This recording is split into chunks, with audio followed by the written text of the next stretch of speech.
Buenas tardes, yo soy la maestra Carolina Valerio Mateos, soy maestra del área de formación básica general. En este día les vamos a hablar del tema de habilidades analíticas de pensamiento del curso taller Pensamiento Crítico para la Solución de Problemas. Este tema es un tema pues muy importante que permea en todo lo que es el curso de pensamiento crítico, permea sobre todo en la toma de decisiones y en los modelos y aplicación de cada uno de ellos. El tema específico que vamos a tratar en esta ocasión es sobre las inferencias, razonamientos o argumentos deductivos y no deductivos. Es específicamente los temas que vamos a abordar. Voy a dar una pequeña introducción general de lo que son las habilidades analíticas y me voy a ir al tema. Bueno, ¿en dónde encuentran ustedes este tema? Este tema lo van a encontrar en la página del área de formación básica general, que es www.ub.mx/AFBG. Ahí van a encontrar el tema. Ustedes se tendrán que ir a experiencias educativas, se van a estudiantes, a experiencias educativas, y ahí van a encontrar todas las experiencias educativas que se dan en el área de formación básica general. Se van a habilidades de pensamiento y ahí se van ustedes a la antología. Para este tema nosotros vamos a abordar la antología 2013, que está en este apartado. Ustedes tendrán que darle un clic en ese apartado y ahí van a encontrar toda la antología y el tema que voy a abordar el día de hoy. Al irse a la antología 2013 les va a aparecer una tabla como esta y ustedes se van a ir a habilidades analíticas de pensamiento. Aquí están las básicas y aquí abajo están las analíticas. Entonces ahí van a encontrar todo el material de lo que hoy les voy a hablar. Para iniciar el tema les voy a dar una breve introducción en términos generales de qué son las habilidades analíticas del pensamiento.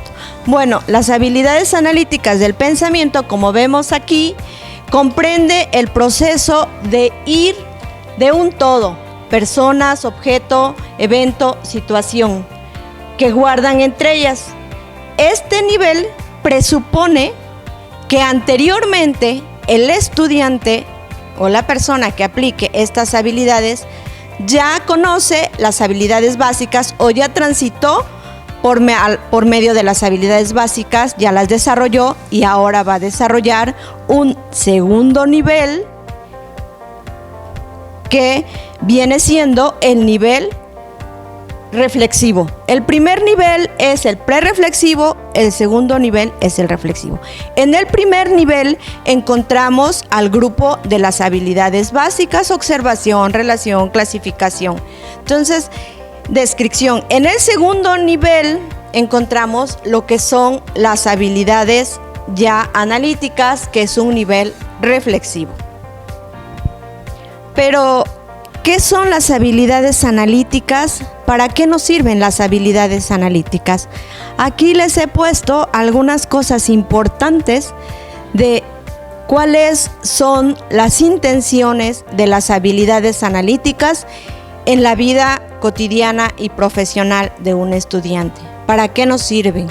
Estas nos sirven para comprender varios elementos que se encuentran en diferentes formas para unirlas en un todo, en un proyecto integral, en un proyecto educativo, en una tesis, por ejemplo, ¿sí? Entonces, las habilidades analíticas generan relaciones para que nosotros tengamos un orden, claridad en lo que decimos, en lo que pensamos. Primero lo razonamos, después lo argumentamos y al final generamos un argumento bien definido. Y bien, ¿qué caracteriza a las habilidades analíticas. ¿Cuáles son las características que definen a estas habilidades? He puesto aquí algunas características de las más relevantes, y las características que más definen a estas habilidades es la aplicación de las reglas de la lógica. En estas habilidades nosotros tenemos que generar un pensamiento lógico, ordenado, claro, que nos lleve a poder crear juicios de valor, hacer autoobservaciones y posteriormente razonamientos. La búsqueda de la verdad, la búsqueda de la corrección, la coherencia, el cuestionamiento, ¿sí? El uso de un vocabulario adecuado, preciso, donde se demuestre un análisis profundo de lo que estamos diciendo, de lo que estamos hablando, de lo que estamos defendiendo o en este caso de lo que estamos argumentando. Vamos a ver ahora cuáles son las principales funciones del pensamiento analítico. Bueno, aquí he enumerado algunas. El pensamiento analítico es mucho más extenso. He enumerado algunas para que ustedes tengan una idea de cuáles son las principales funciones que tiene el pensamiento crítico. Bueno, una de las principales funciones de las habilidades analíticas es la resolución de problemas, la formulación de hipótesis, el replanteamiento o reformulación de problemas, ver al mundo desde otro ángulo, encontrar otras alternativas de solución, tener un pensamiento divergente y reflexionar aprendizajes y nuevas estrategias innovadoras que nos lleven a generar mejores formas de vida, mejores formas de educación, mejor profesionalización en nuestra área de conocimiento. ¿Qué habilidades analíticas abordamos en el taller de pensamiento crítico para la solución de problemas? En términos generales, porque no son todas, en el taller de pensamiento crítico para la solución de problemas abordamos 4 grandes habilidades analíticas: la habilidad de autoobservación, juicio personal, inferencia y análisis lógico y conceptual. ¿Qué es la autoobservación? Es cuando yo mismo me autoobservo, cuando yo me doy cuenta de mis capacidades, de mis potencialidades, cuando soy capaz de hacer un autoanálisis de mi propia persona, de mis propias habilidades. ¿Qué son los juicios? Los juicios es una operación mental por el cual se afirma o se niega una idea. Eso es en términos generales. En este momento nosotros vamos a abordar con más detalle las dos últimas, que es inferencia y análisis lógico y conceptual para este taller. Bueno, entonces, a partir del esquema anterior que vimos, vamos a retomar lo que es una inferencia. ¿Qué es inferir? ¿Cuál es la función de realizar inferencias? Aquí he puesto algunas cosas breves, conceptuales, que ustedes podrán agrandar más consultando la antología. Inferir es el proceso en el que se afirma fundamentalmente ciertos enunciados a partir de otros. Inferir también nos lleva a un proceso de razonamiento. Hacemos inferencias en todo momento de nuestra vida, desde que nos levantamos hasta que nos vamos a dormir. Todo el día estamos haciendo inferencias, estamos haciendo juicios, estamos llevando a cabo un proceso mental dentro de nuestro cerebro. Entonces, ¿para qué nos sirve inferir? Puede ocurrir que se obtenga una serie de afirmaciones al discutir, lo cual indica que este argumento se está discutiendo con ciertas bases. Aquí en esta diapositiva les pongo un pequeño ejemplo de una inferencia sencilla y dice: si los niños se les inculca valores patrios, serán buenos mexicanos, pero no son buenos mexicanos, por lo tanto no se les inculca valores patrios. Entonces, esta es una inferencia que tiene una estructura lógica, ¿sí? Más adelante vamos a ver cuáles son las estructuras de las inferencias. ¿Para qué sirve razonar? ¿Para qué sirve el razonamiento? ¿Para qué sirve argumentar, inferir?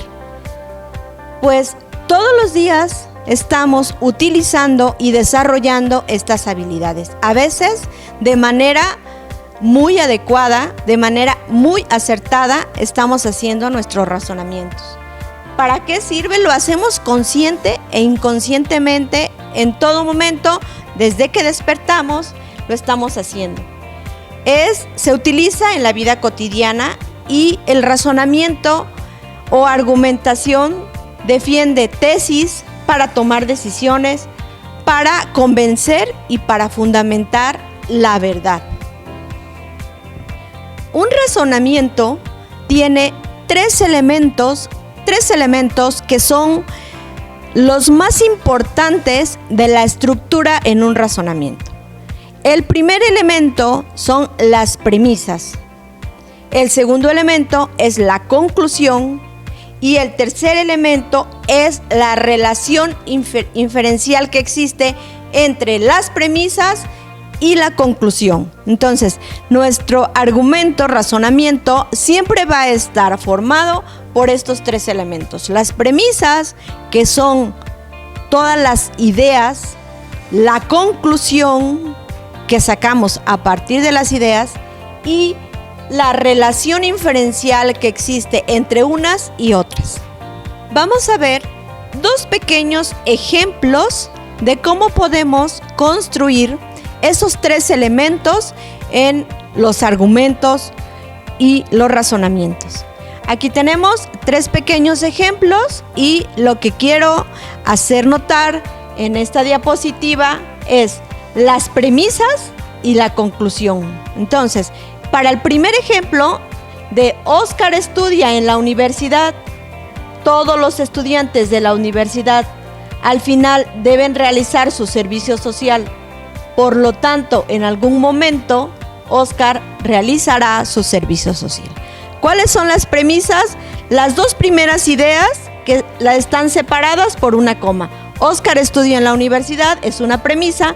Todos los estudiantes de la universidad al final deben realizar su servicio social es otra premisa. Por lo tanto, es cerrar nuestro argumento con una conclusión. En algún momento, Óscar realizará su servicio social. Esas son las dos primeras partes que forman un razonamiento. Pero vamos a ver qué relación tienen las dos premisas de las que estamos hablando con la conclusión. Esa es la tercera parte. Todo argumento o razonamiento bien estructurado debe partir de las premisas, finalizar con una conclusión, pero deben tener relación la conclusión con las premisas. Entonces, esos son los tres elementos que forman el razonamiento. Siempre premisas y conclusiones. No importa el número de premisas y siempre cerrar con una conclusión para que la estructura esté bien fundamentada. Entonces, siempre que hay un razonamiento, tiene que haber al menos dos proposiciones, una premisa y una conclusión. Una que es premisa y otra que es conclusión. Además, una relación inferencial entre unas y otras. Los siguientes ejemplos, vamos a ver. Eva solo come comida vegetariana. En la fiesta solo hay barbacoa.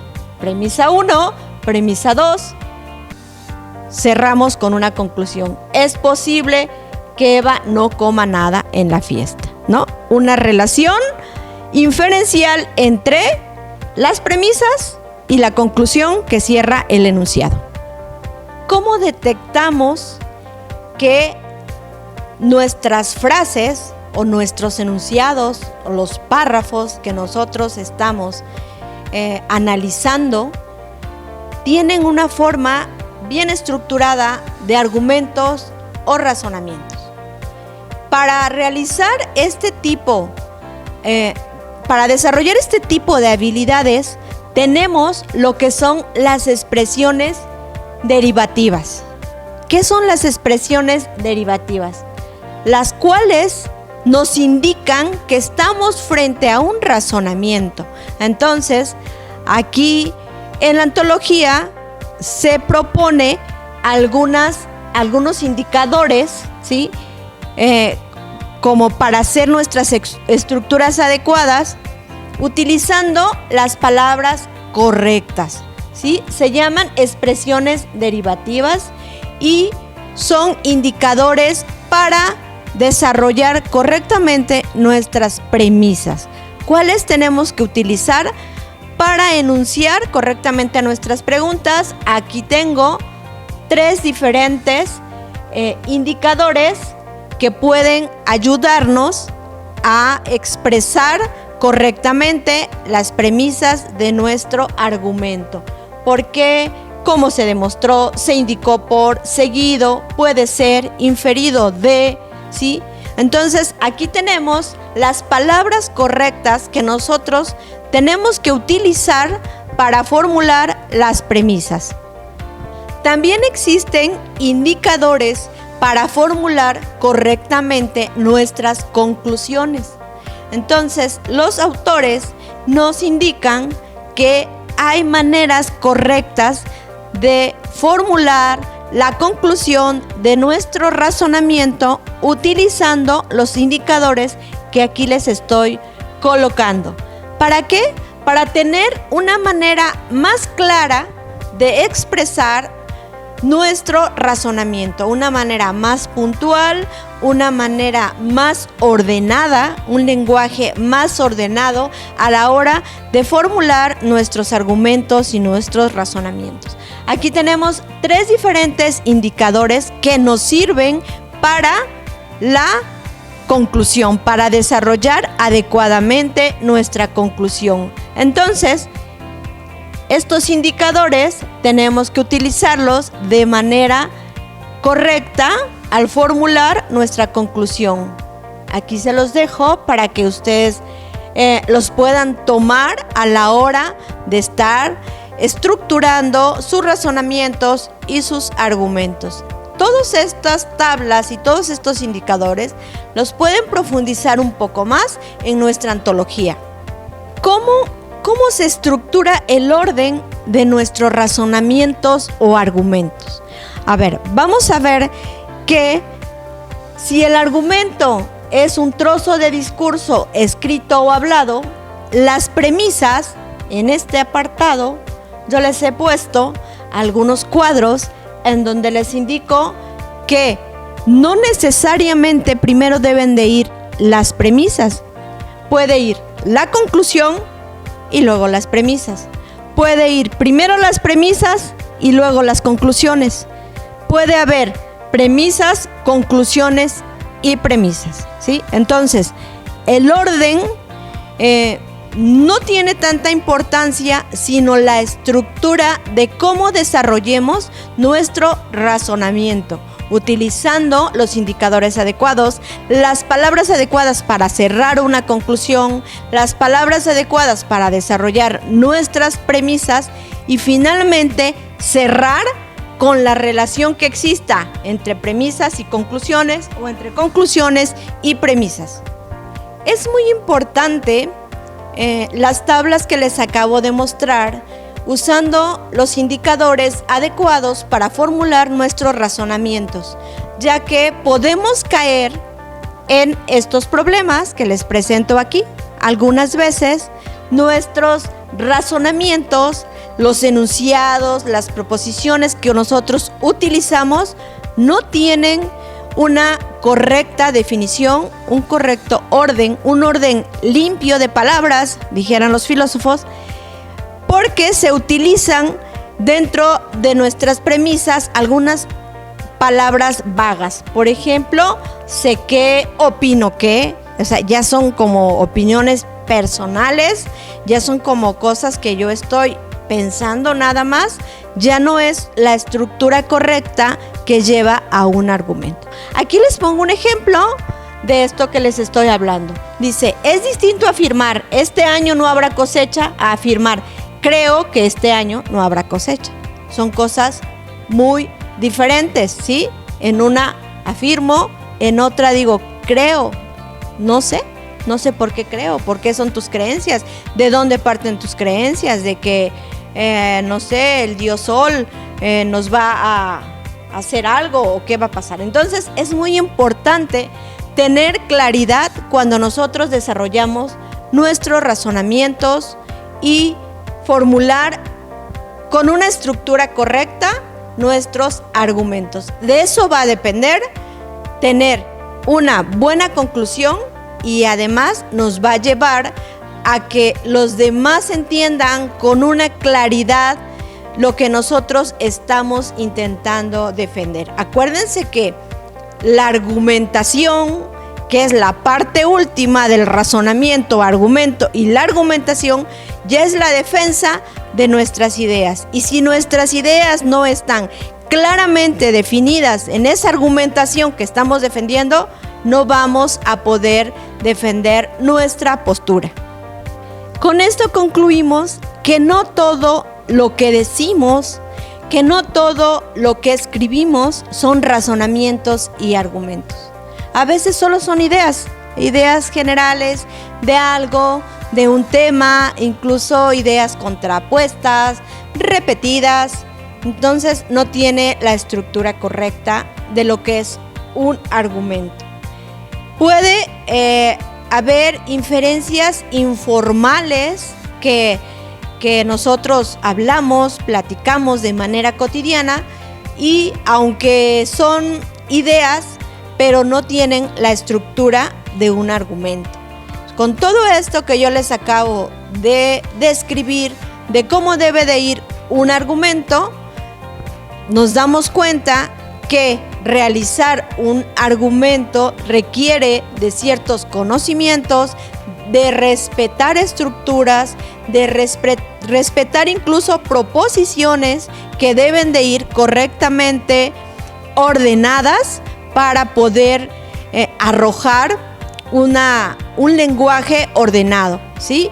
Para esto nos sirven otros elementos y otras estrategias, entre ellas, por ejemplo, la bitácora COL, que es comprensión ordenada del lenguaje. Nos sirve precisamente esa estrategia para ir ordenando de manera correcta nuestras ideas, nuestros juicios, hacer autoobservaciones de lo que realizamos en clase y al final para estructurar de manera correcta los razonamientos y poder tener argumentos bien fundamentados, bien escritos, bien estructurados.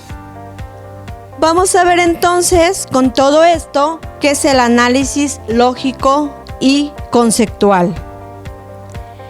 Para analizar este apartado de qué es el análisis lógico y conceptual, vamos a ver que una de las cosas más importantes de las habilidades analíticas justo es el análisis, el saber analizar.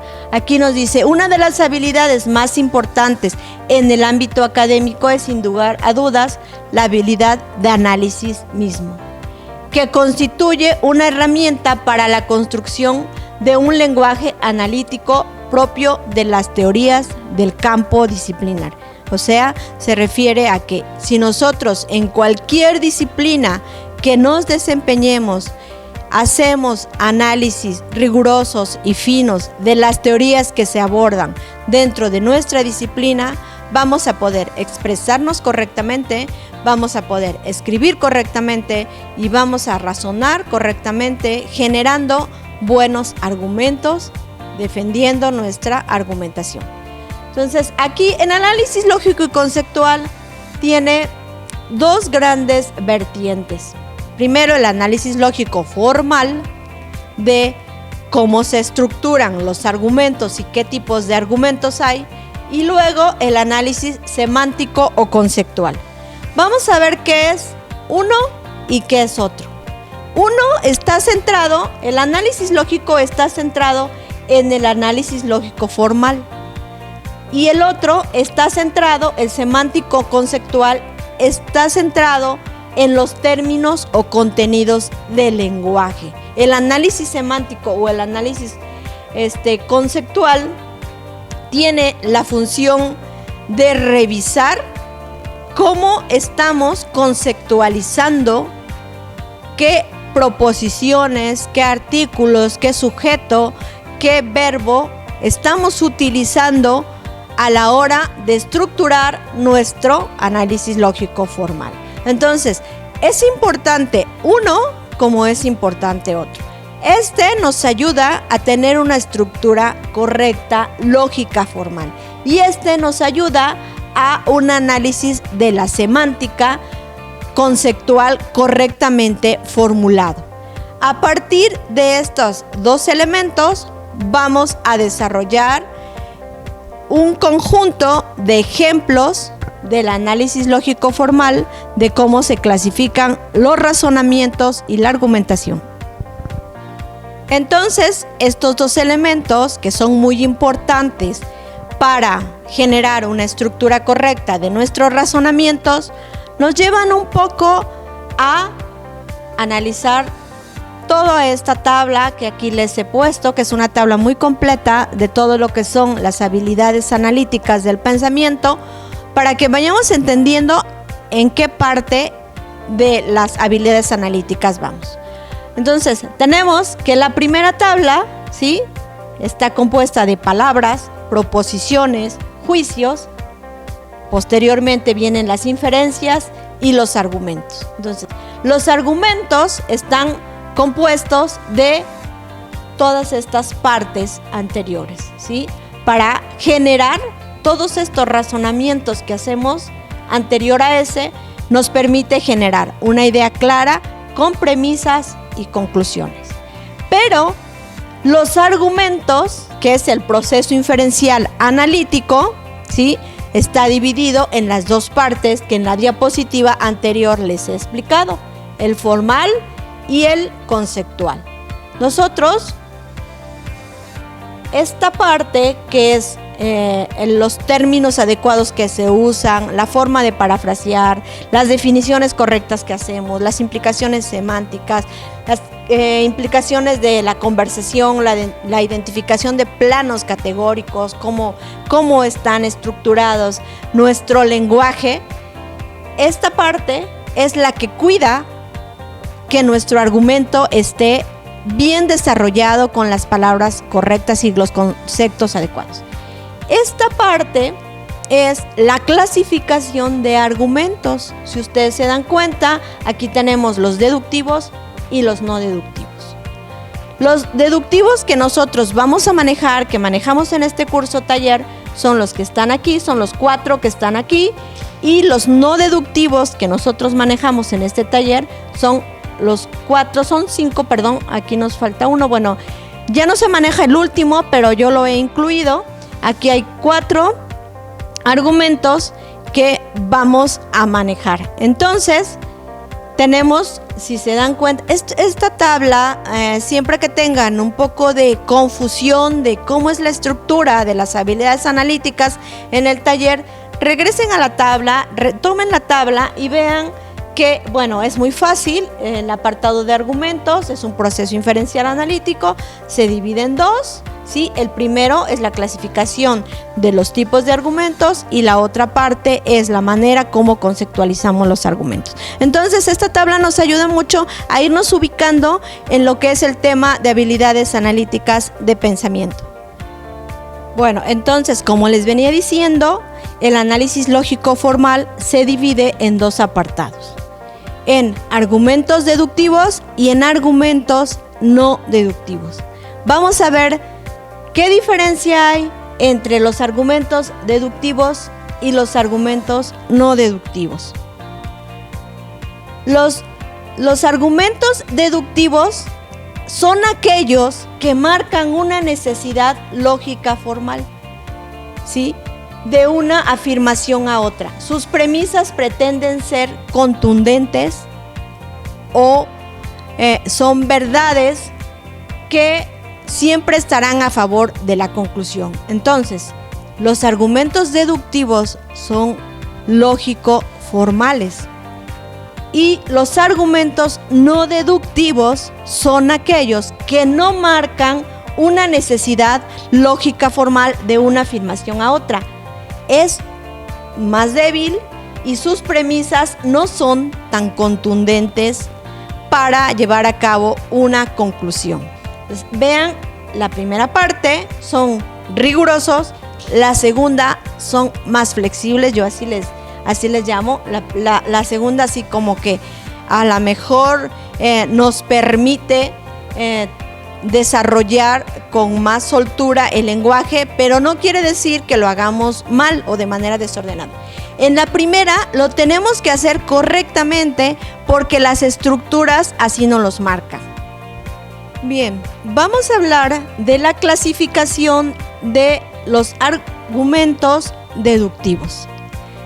Para el taller de habilidades de pensamiento crítico y creativo se utilizan estos 4 razonamientos deductivos. No quiere decir que sean todos, quiere decir que son los que nosotros estamos aplicando en el taller de pensamiento crítico para la solución de problemas.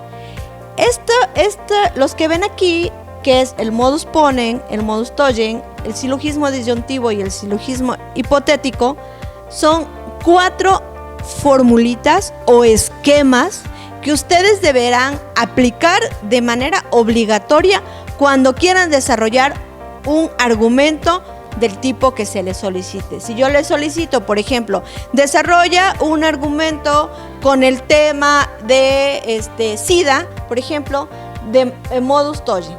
Entonces, tienen que tomar esta estructura de la lógica formal para poder desarrollar un argumento con el tema que se les está solicitando. Entonces, hay que respetar la estructura de cada uno de los tipos de argumentos que tenemos aquí. Aquí no hay mucho que buscar, ni tampoco mucho que estar pensando qué palabra, qué indicador adecuado le pongo, si estoy o no usando las palabras adecuadas, porque la estructura del propio argumento ya nos está diciendo cómo tengo que estructurar cada uno de mis argumentos. Estos son argumentos deductivos. Entonces, si yo voy a aplicar el modus ponens, mi estructura en cada uno de los argumentos que aquí les estoy presentando además un ejemplo de cómo voy a estructurar mi argumento a partir del esquema ya especificado, del esquema lógico especificado. Un ejemplo es, si febrero tiene 29 días, entonces es año bisiesto. Este año febrero tiene 29 días, por lo tanto es un año bisiesto. Entonces, estoy siguiendo la estructura del modus ponens. Tengo que seguirla tal como me la presenta el esquema o la formulita. Yo le digo la formulita, creo que no es correcto decirlo así, pero es un esquema que yo tengo que seguir en cada ejemplo que desarrolle, así hable del tema, cualquier tema que yo tenga que hablar. Bueno, ahora vamos a ver los argumentos no deductivos. Son aquellos en los que yo les hablaba que la estructura es más flexible. ¿Por qué es más flexible? Más flexible, pero siempre con el rigor de elaborar un argumento de manera clara, utilizando los términos correctos. Entonces, para los argumentos no deductivos, dice que es menos probable que si las pretensiones mencionadas se cumplen, es decir, es una cuestión de grado, pues algunos razonamientos no deductivos pueden ser menos probables que otros. Aquí, en estos argumentos, la lógica formal, como la anterior que vimos, no es tan estricta. Nos permite generar argumentos mucho más elaborados, más grandes, más flexibles, pero no quiere decir que esos argumentos no conecten correctamente las ideas. En este caso, recuerden que las ideas son las premisas. Entonces, los tipos de argumento que vamos a tratar de explicar en este momento son 4 argumentos: es el inductivo, el abductivo, el retractable, probabilístico y el analógico. Entonces, esos son los argumentos que desarrollamos en el taller y son los que estamos haciendo ejercicios a partir de eso. Recuerden que la argumentación permea en todo nuestro taller. La argumentación, los argumentos los vamos a estar utilizando, elaborando en todo el taller y vamos a defender nuestra argumentación, ya sea en el planteamiento de nuestros problemas, en la aplicación de los modelos para la solución de problemas. En todo momento vamos a estar utilizando nuestros argumentos. Entonces, el taller pretende no solo que aprendas a desarrollar argumentos, sino también que aprendas a realizar maneras ordenadas de estructurar tus ideas por medio de argumentos bien elaborados conceptualmente, utilizando los indicadores adecuados de forma y de conceptualización. Bueno, el primer argumento que vamos a ver es el inductivo. El argumento inductivo es aquel que está basado en la repetición de regularidades, de eventos que observamos a través de nuestra experiencia, ¿sí? Entonces, este argumento, entre más premisas tenga, es mejor porque van a apoyar más la conclusión final de este argumento. Vamos a ver un ejemplo de este argumento. Dice, en casa de Juan acostumbran premiar las buenas conductas. Generalmente, cuando Juana aprueba todas sus materias, les dan un premio. Juana presentó examen y aprobó todas sus materias. Es probable que Juana reciba un premio.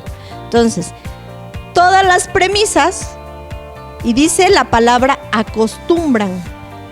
Entonces, la palabra acostumbran cierra mucho la idea de lo que es un argumento inductivo. El argumento inductivo es vía experiencia, observación. Cuando digo acostumbran es porque yo he visto que en esa casa, que en la casa de Juana acostumbran premiarlos cuando salen bien en la escuela o cuando prueban todas sus materias. Entonces, aquí se ejecuta claramente lo que es el argumento inductivo, ¿sí? Son 2 premisas, pero pueden ser 3 premisas, pueden ser 4 premisas, todas las premisas que nosotros necesitemos para sacar una conclusión adecuada. Bueno, aquí les puse una pequeña nota que dice, como se puede ver en el ejemplo anterior, la conclusión solo es probable. Pues aunque en el pasado haya ocurrido que en casa de Juan premien las buenas conductas, nada asegura que forzosamente tengan que premiar a Juan porque aprobó todas las materias. ¿Qué quiere decir? Que también en este ejemplo que les estoy poniendo podríamos cerrar con otra conclusión, ¿sí? Y podríamos tener otro número más grande de premisas. Vamos a pasar ahora a ver el argumento probabilístico. Acuérdense que estamos hablando de los argumentos no deductivos. En los argumentos probabilísticos, lo que se lleva a cabo es un grado de la teoría de la probabilidad. Ese grado de probabilidad siempre debe de ir arriba del 50%. Entonces, ¿qué es un argumento probabilístico? Una característica del argumento inductivo está basado en la teoría de la probabilidad. Por tanto, las premisas manejan grados de probabilidad. El criterio de validez es cuantitativo y generalmente arriba del 50%.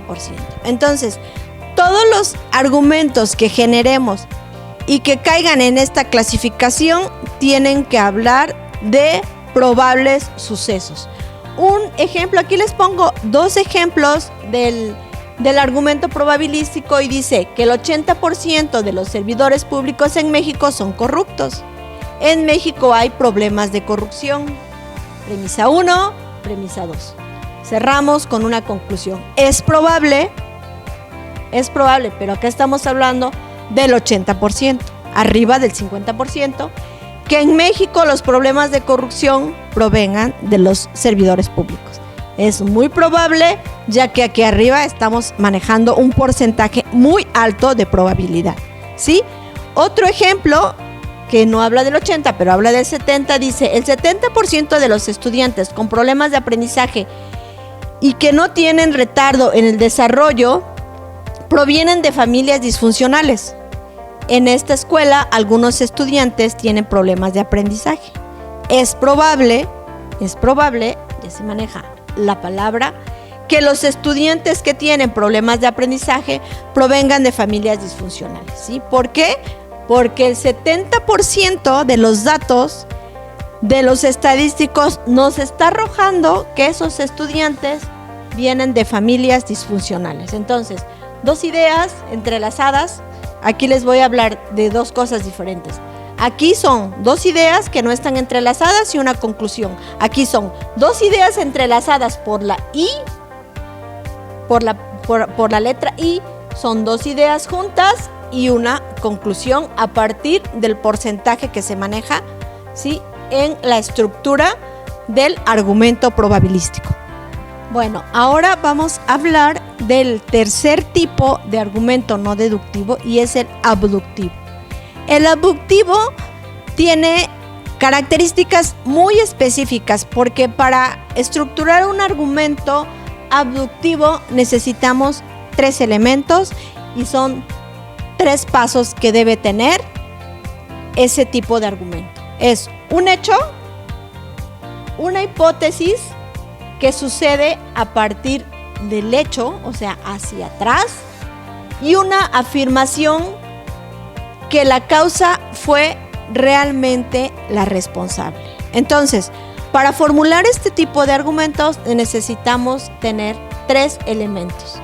Nos dice la teoría que los argumentos abductivos es importante aceptar la crítica para probar que la hipótesis es correcta. De lo contrario, se puede caer en un error, llevando a tener un argumento muy débil. El argumento abductivo necesita complementarse con métodos de prueba, ¿sí? Entonces, si estamos hablando de un hecho, tenemos que comprobar si existe este hecho realmente. Los tres elementos que tenemos que aplicar en este argumento son, digamos, que los tres pasos, aunque no necesariamente deban de seguir un orden riguroso, pero sí tienen que tener los tres elementos para que podamos darnos cuenta que se trata de un argumento abductivo. Entonces, aquí tenemos dos ejemplos de este tipo de argumentos en donde estoy separando los tres elementos que forman el argumento. Dos ejemplos pequeñitos. El foco está prendido, es un hecho.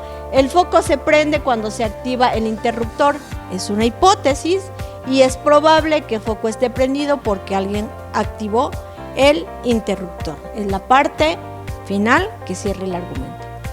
Otro ejemplo es: Juan tiene diarrea y temperatura, es un hecho, porque dice que hay que probar. Porque, bueno, para corroborar esto tendríamos que ver si realmente tiene temperatura y tiene diarrea. La diarrea y la temperatura podrían ser síntomas de infección, es la hipótesis, y es probable que Juan tenga diarrea y temperatura por infección intestinal, ¿sí? En la parte que cierra el argumento. Son los tres elementos que debe tener un argumento abductivo. Entonces, con estos dos pequeños ejemplitos podemos ver cómo se formula un argumento de este tipo. Bien, la cuarta clasificación de los argumentos es el tipo de argumento analógico. El argumento analógico implica usar un modelo o metáfora o una analogía, algo análogo o similar, para que surja la inferencia. Una inferencia por analogía puede verse en primer lugar como una inferencia inductiva, para luego convertirse en una inferencia deductiva. Dado que un objeto X tiene la propiedad A, inferimos inductivamente que todo objeto X tiene la propiedad A y de ahí inferimos que algún X tiene esa propiedad. Entonces, es algo, los argumentos analógicos es algo análogo a el mismo objetivo, a lo mejor con diferentes circunstancias, ¿sí? Los argumentos analógicos siempre tienen un grado de complejidad y además un pequeño grado de extensión, porque como hacemos una analogía, o sea, hacemos una comparación entre un elemento y otro, tenemos que definir con claridad. Más adelante les voy a poner un ejemplo de los argumentos analógicos. Dice que los argumentos analógicos deben incluir una premisa que enuncie ejemplos sugerentes a la analogía y otra que dé un ejemplo similar al anterior en el mayor número de aspectos posibles. La conclusión solo puede ser probable. Las analogías pueden darse para enseñar algo, usando ejemplos que sean familiares a los otros. Este principio puede ayudar para demostrar incluso hipótesis. La analogía es como el cerebro de una computadora que maneja, digamos, el cerebro de una computadora, al que llamamos unidad central de proceso, y el cerebro de un ser humano. El cerebro del ser humano pues es el que mueve todas las partes de nuestro cuerpo y el CPU de una computadora es el que ordena todas las partes del equipo de cómputo. Entonces son cosas análogas, pero en diferentes circunstancias, incluso diferentes momentos, diferentes objetos.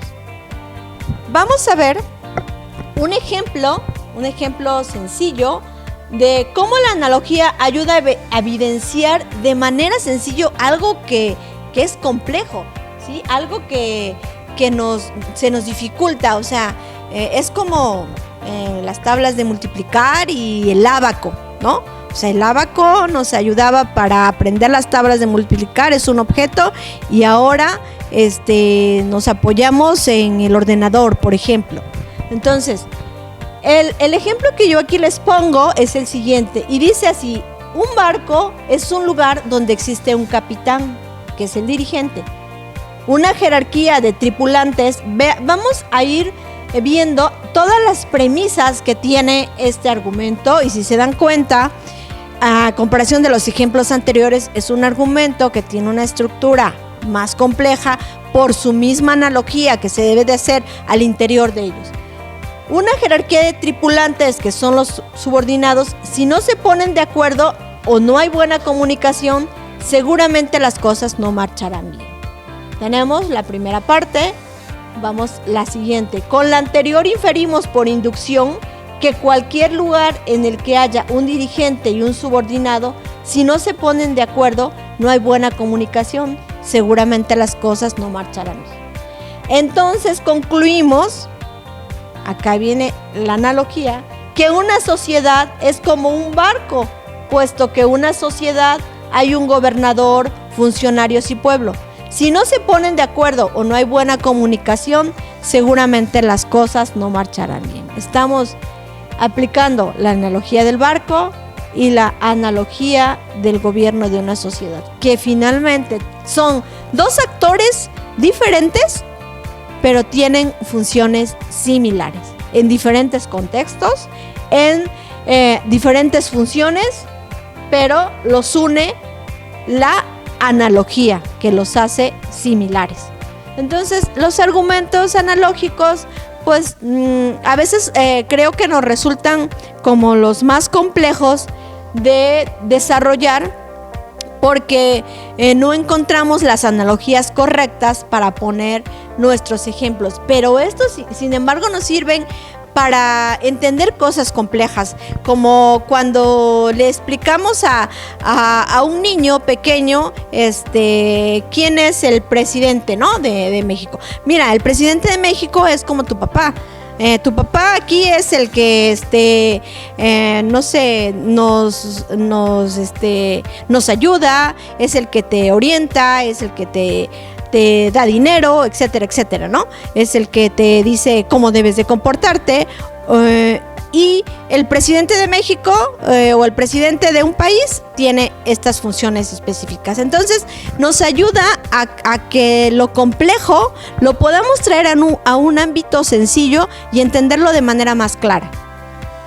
Bueno, la última clasificación de los argumentos no deductivos de los que estamos hablando es el argumento retractable.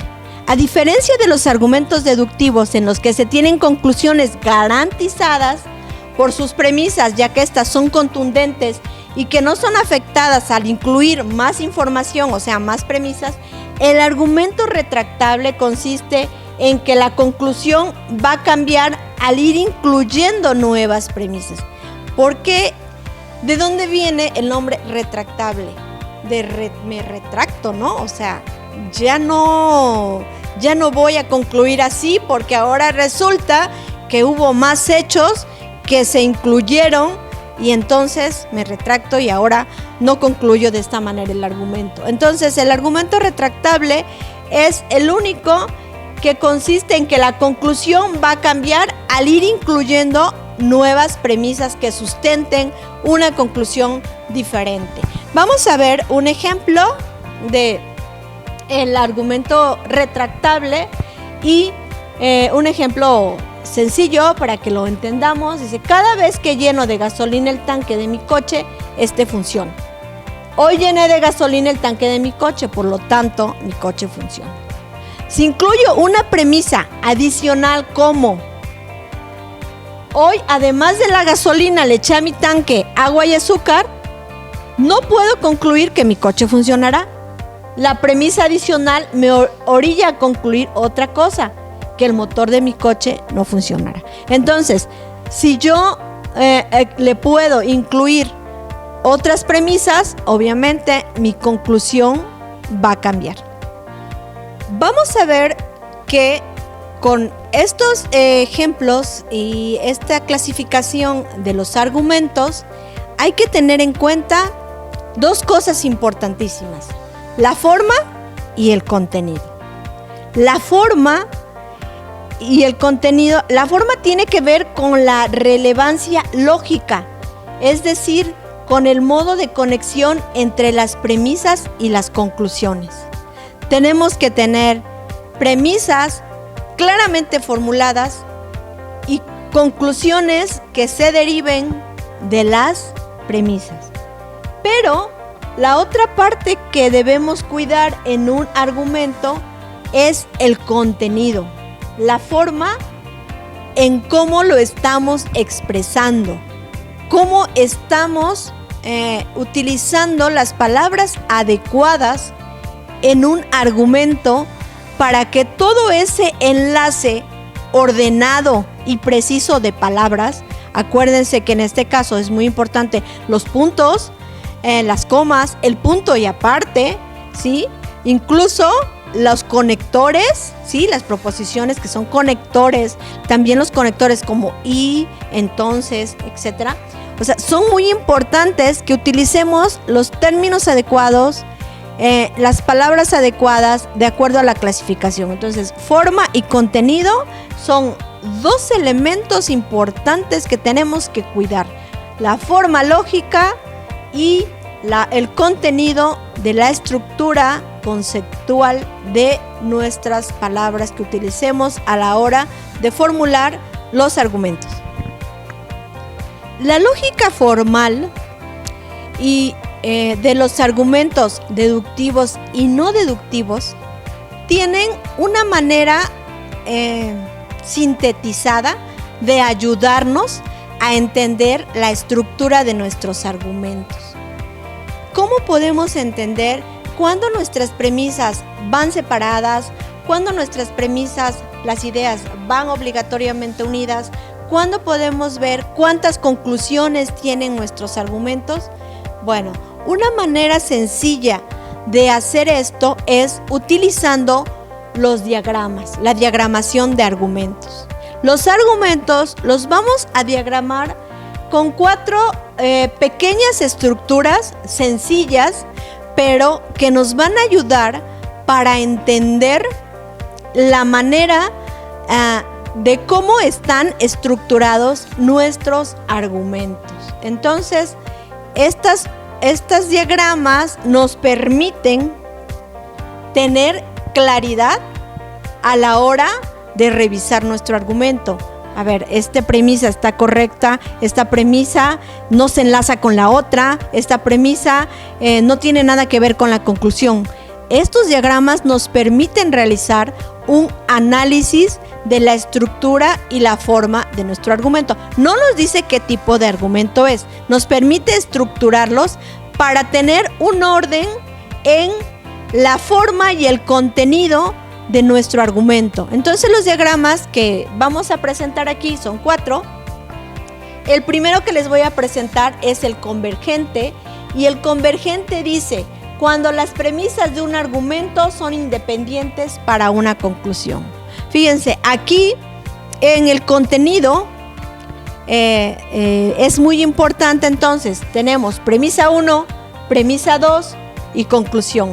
Quiere decir que la idea 1 tiene que estar separada por lo menos con un punto o una coma para que nos dé la idea 2. En este caso debe ser idea 1 separada por un punto, idea 2, pero las dos juntas nos dan una conclusión. Vamos a ver un ejemplo sencillo de este diagrama. Este diagrama dice que el diagrama convergente dice que dos ideas separadas nos dan una conclusión. La clase de estadística es base fundamental en los reportes de investigación. La clase de estadística separada, la clase de estadística es obligatoria en las carreras de la Universidad Veracruzana. Por lo tanto, debo cursar la clase de estadística. Un argumento bien estructurado, con dos premisas separadas. La primera no tiene que ver con la segunda, pero juntas podemos sacar una conclusión contundente. Entonces, este es el diagrama. Me voy a regresar para que vean. Este es el diagrama convergente. Lo que nos permite es separar correctamente nuestras estructuras. El diagrama dependiente. Este diagrama es diferente porque en este caso premisa 1 más premisa 2. ¿Qué quiere decir este más? Quiere decir que esta idea depende de esta idea, ¿sí?